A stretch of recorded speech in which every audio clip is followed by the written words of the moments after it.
Sorry مولانا فضل الرحمان صاحب. جناب speaker, مسئلہ یہ ہے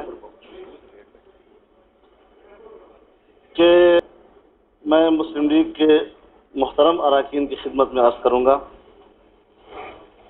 کہ وہ اس معاملے میں سنجیدہ کردار ادا کریں، اور میری بات سنیں. Order in the house. میری بات سنیں. Please order in the house. Jamiat Ulema Islam کا میری بات سنیں. Please order in the house. ذرا بات سنیں.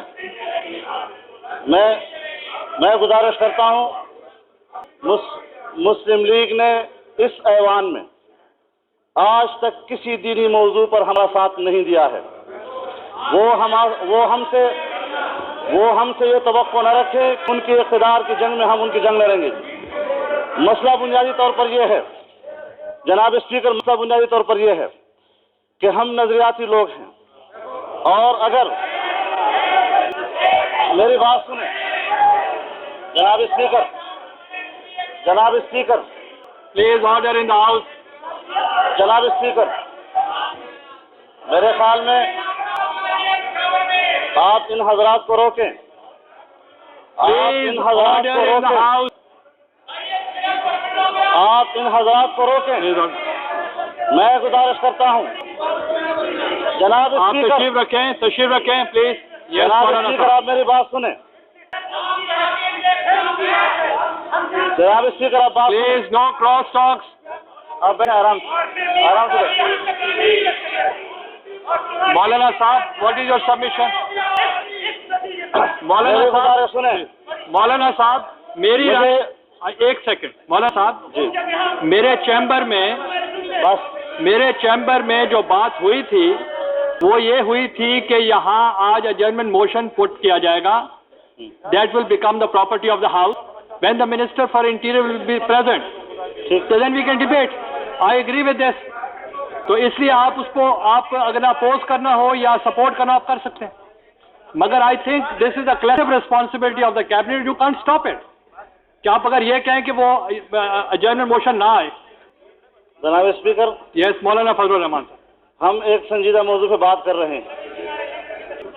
چاہیے تو یہ کہ حکومت والے شور مچائیں, لیکن افسوس یہ ہے کہ اپوزیشن والے شور مچا رہے ہیں. ان کو چاہیے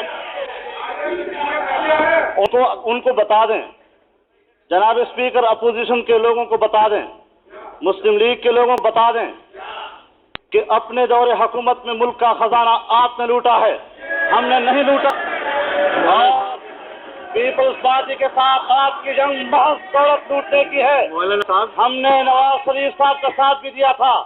آج چیلنج کرتا ہوں اس فلور پر, میاں نواز شریف بتائے ایک پیسہ کا ذاتی مفاد حاصل کیا ہو, اور چیلنج کرتا ہوں پیپلز پارٹی کو, بتائے ایک پیسہ کا مفاد حاصل کیا ہو.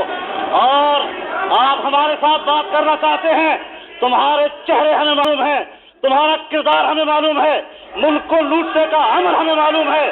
آپ ہمیں بات کرنے دیں. ہم 12 میں ہونے والے مظاہر پر بات کرنا چاہتے ہیں.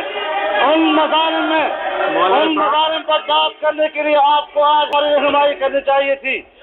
ان حضرات کو 12 میں ہونے والے ملازم ان لوگوں نے, میں چیلنج کرتا ہوں, بتاؤ ایک جھونک بھی بتا دو, میں اسمبلی کے اس ممبرشپ سے استعفا دے دوں گا.